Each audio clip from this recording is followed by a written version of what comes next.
Welcome to the deep dive.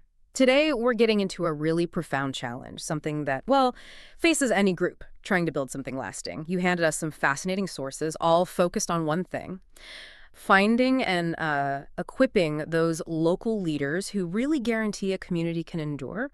This is about building for the long haul, making sure great work doesn't just vanish when, the founder moves on. And the sources jump right in, hitting what one author calls the silent crisis of succession. It's that moment, right? You see a vibrant community, maybe a new nonprofit, a church plant. It's thriving under this brilliant, charismatic founder. But then that leader, the visionary, the spark, well, is eventually they move on. And bam, when that star leaves, it often just falters overnight. We've all seen it happen. The energy disappears. Maybe funding dries up. The momentum's just gone. Your sources are pretty stark here. Survival, sustained flourishing, it doesn't hinge on finding the next star. It depends entirely on those resilient local leaders already there, among the people. Yeah, it forces this really necessary shift in focus. We tend to celebrate the big personality, the planter, maybe Brother Elias, as the sources put it. Right. But relying on that creates a really fragile model inherently. So our mission here in this deep dive is to figure out how we move past that. How do we build something that sustains itself through, well, durable local care? Which brings us to this fantastic central idea highlighted in the material: the Tiberius test. It's like, forget the amazing traveling preacher for a second, our brother Elias, the one with the incredible talks and the quick, flashy results. We need to look instead at old man Tiberius. Tiberius. Yeah, he's the opposite. He's the local shepherd, got the calloused hands, He's not the one headlining the big conferences. He's the person who actually remembers the kids' names, knows about the quiet struggle that family down the street is facing, understands the local economy, the debts people carry. His sermons might not be as polished, maybe, but he knows how to patch a roof when it leaks. He holds the community's memory. That difference is everything, isn't it? So this deep dive, it's all about unpacking why Tiberius's kind of sustained, local, really intimate care is the biblical model for endurance. And crucially, how you, the listener, can systematically find and actually form the Tiberiuses in your own context. Okay, so let's start with the diagnosis. We need to get why prioritizing Elias over Tiberius is risky. This idea of charisma dependency. What does that actually look like on the ground? Well, it's a devastating trap, structurally. Many founders, often without meaning to, they fall into relying so much on their own personality, their magnetism, their vision, and often external funding tied to them. They inadvertently kind of stunt the internal growth the community needs to survive on its own. So when the star inevitably leaves, the whole center of gravity just goes with them. Wow. So it's not just a spiritual issue, it's an architectural flaw, a Yeah. design problem. Absolutely. Think about the ripple effects. Financial instability hits because maybe outside donors were loyal to the person, not really the mission underneath. Emotionally, people feel abandoned because their connection was maybe more to the leader than to the shared purpose or gospel. And the structures themselves can crumble because local people were never really equipped or, frankly, empowered to make key decisions. You end up with these cycles, boom and bust, and people are left adrift without anyone really holding the memory and the daily practices together. That's a pretty strong indictment of the whole hero leader thing we often see. But hang on, let me push back on the sources a bit here. Isn't there a time when you absolutely need that unique vision, that Elias-like brilliance, just to get something started? Are the sources saying charisma itself is bad, or that big visions are wrong? That's a really important clarification. No, the sources aren't arguing against vision or giftedness at all. Elias is often crucial for liftoff, for that initial phase. But the failure point they identify is dependency. The problem isn't the charisma itself. It's when that charisma becomes the only engine, the sole foundation for the structure and health. The minute a founder starts thinking the community needs them personally, rather than seeing it as capable of raising up its own local shepherds, well, that's when they've failed the Tiberius test. Okay, that clarifies it. It's about what happens next. And what's fascinating is how the sources immediately connect this need for local, sustainable leadership right back to the deepest biblical roots. Shepherding isn't just some nice metaphor. It's like the embedded rhythm of how the community should function. Precisely. The Old Testament groundwork is all there. God is shepherd, Psalm 3, obviously, but maybe even more powerfully in Ezekiel 34. Which is this really fiery critique of leaders who feed themselves instead of the flock. So the divine model is about sacrificial presence, relational care, it's close up. And then Jesus, the Good Shepherd, in John 10, he makes crystal clear, leadership is measured by knowing the sheep by name and laying down your life. It's proximity, intimacy, presence. That's what determines the flock's health, not just, scalable strategies from afar. That grounding then leads us straight to this critical, non-negotiable lesson from Paul in the pastoral epistles. 1 Timothy 3, Titus 1. This is what the sources call the anatomy of a shepherd, and the headline really is character before curriculum. Yeah, this is the baseline. You just can't skip this step. Those lists of qualifications in 1 Timothy and Titus, they aren't primarily about academic credentials or amazing public speaking skills. They're fundamentally about spiritual formation, reputation, inner life. Leaders have to show things like integrity, real repentant humility, self-control, temperance, a well-managed home life before we even start thinking about training public gifts. Okay, but why is that foundational character so critical for actual resilience, Mm. for endurance? Why does Paul and these sources emphasize the home life before the curriculum? Because character is the absolute bedrock for stability, for trust, for social credibility within the community and even outside it. I mean, if a leader can't manage their own household, their closest relationships, how can they possibly manage the affairs of the wider community? But maybe even more fundamentally, character protects the flock. It's the primary guard against the devastating risk of abuse, of exploitation, which happens when power is used without humility.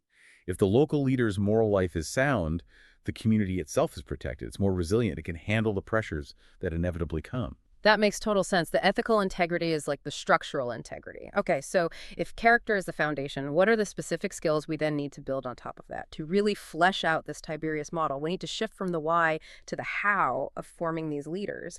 Right, and that brings us to the practical path the sources lay out. Apprenticeship. Developing local leaders has to be done through discernment, real intentionality, and a framework that's structured but also really adaptable. And the sources break down the shepherd's anatomy into three core components that need deliberate formation in an apprentice. Okay, let's break those down. First up, they talk about relational embeddedness. What does that actually involve? This just means a leader who's genuinely woven into the fabric of the community. They're not some CEO type parachuting in for a motivational speech. They have to show they can sit quietly with someone in grief, celebrate the small wins authentically, and, crucially, gently and relationally confront sin when it's necessary. The Tiberius shepherd. They know when someone loses their job. They know the pain points because they live there, sharing the ups and downs. That high-touch, long-term presence, that's really different from just management, isn't it? Okay, second component, doctrinal competence. Yes, and this is so vital for stability. Doctrinal competence isn't just knowing how to preach a sermon on Sunday. It's the ability to discern truth from error, from all the competing narratives that can pull a community apart. It equips the shepherd to protect the flock from, well, spiritual dangers and bad ideas. And it helps ground the community's life and practice firmly in Scripture, giving them a reliable compass. Makes sense. And finally, the third piece, the pastoral skill set. These sound like the real hands-on tools of care. Exactly. This is where the rubber meets the road, practically speaking. It includes essential skills like active listening, really listening without judgment, basic crisis counseling, and vital skills for conflict mediation. When two families in the community are at odds, the Tiberius shepherd needs the actual ability to help them towards reconciliation, not just talk about it. These are the skills that hold the flock together when things get tough. So now we look at the structure for actually forming these leaders, the pipeline. And the sources really stress that this has to be super adaptable. It needs to work in both oral and literate cultures, which means we can't just rely on expensive degrees or fancy seminars. Right. So how does this flexible, reproducible pipeline generally work? What are the stages? It typically moves through three phases. First is discovery and discernment. This isn't formal training yet. It's more about spotting promising candidates already in the community. And what are we looking for? The sources say, look for people who are already faithful in small things, people who are teachable, humble, and crucially available, willing to invest time. It's often more about careful observation than active recruitment drives. Okay. Find the FAT people faithful, available, teachable. Then comes the main training part, the incubation and competency development. How do we actually train those three skill areas, embeddedness, doctrine, skill set, in a way that's low cost and can be easily replicated? This is where structured shadowing comes in. We move away from just classroom stuff towards real-world field-based tasks. It requires the current leader, the mentor, to intentionally bring the apprentice along into actual ministry situations. So the apprentice shadows the shepherd during, say, a difficult counseling session with a couple, or they go along on sustained visits to someone who's sick or grieving. They might get specific tasks, like leading a small group discussion or organizing a practical service project for the community. And then, importantly, they debrief afterwards. They talk about what happened, what they observed, how they felt. It allows them to practice listening, serving, confronting gently, all with immediate contextual feedback. It sounds pretty intensive. It requires the existing leader to really slow down and invest significant time in mentoring. It absolutely does. It requires sacrifice from the mentor, which again is why character is the prerequisite, right? You need that humility and willingness to pour into someone else. But that sacrifice is what enables the final phase, which is the absolute key to long-term sustainability, multiplication. Ah, multiplication. That's the engine that keeps the whole system going, prevents it from collapsing when the first generation moves on or retires. Precisely. This is that Timothy 2.2 pattern lived out. What you have learned, entrust to reliable people who will be qualified to teach others also. The final requirement, according to these sources, for commissioning a new Tiberius leader isn't just competency, it's that they must immediately begin mentoring a new apprentice themselves.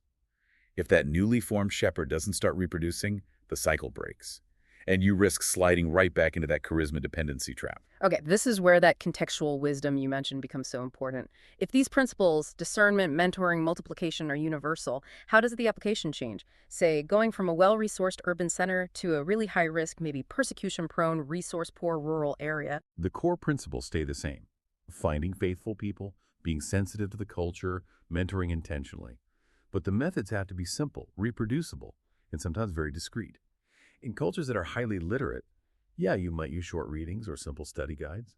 But in primarily oral cultures, you rely much more heavily on storytelling, memorization of scripture, proverbs, songs maybe, to pass on doctrinal truth and pastoral wisdom. The formation process has to adapt to local customs, the local economy, existing power structures.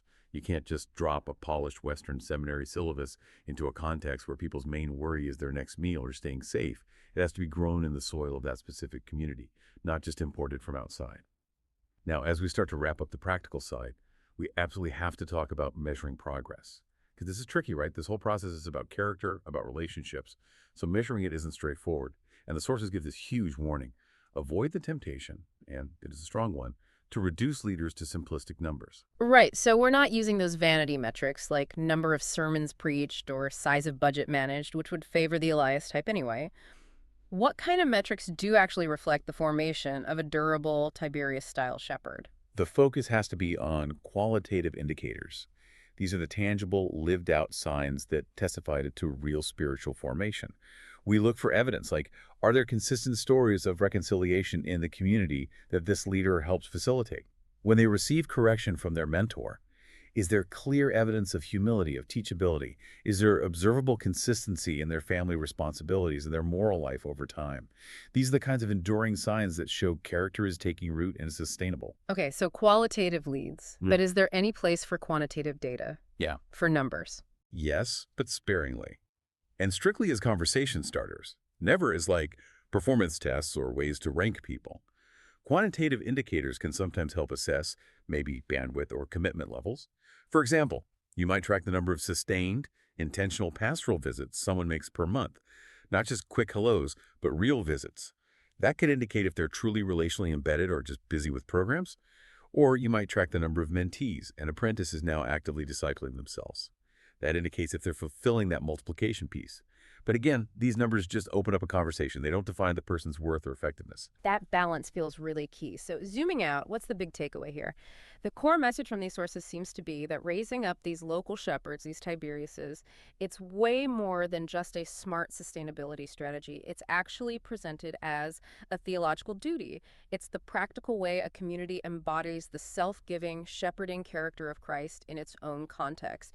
We kicked off this deep dive contrasting that spectacular, maybe flashy, itinerant brilliance of Brother Elias with the durable, quiet, local care of Old Man Tiberius. And our journey through your sources today has really shown that the long-term trajectory of any community, well, it doesn't rest on the spectacular moments, the quick wins. It rests on the slow, patient, intentional work of cultivating people on the ground. Yeah, the long-term witness of a faith community, it hinges far less on, say, programmatic excellence or the media profile of its founder. and far more on whether it actually succeeds in cultivating local people who consistently humbly embody the gospel message in their families, in their neighborhoods, and their workplaces. That quiet, faithful presence of 100 Tiberiuses. That is the ultimate measure of real organizational health and resilience. And so that leaves a pretty important final question for you, the listener, right now. The sources strongly suggest that every week we don't intentionally develop leaders is basically a week lost in preparing for the future, for that next generation of shepherds. So if that's true, what's one small, persistent investment, maybe something as simple as inviting one potential Tiberius in your community to a basic 3-month mentoring rhythm, focusing just on that relational embeddedness piece? What one small thing could you start today that helps ensure your community's endurance long after the founders, or even you, have moved on? We'll leave you with that thought.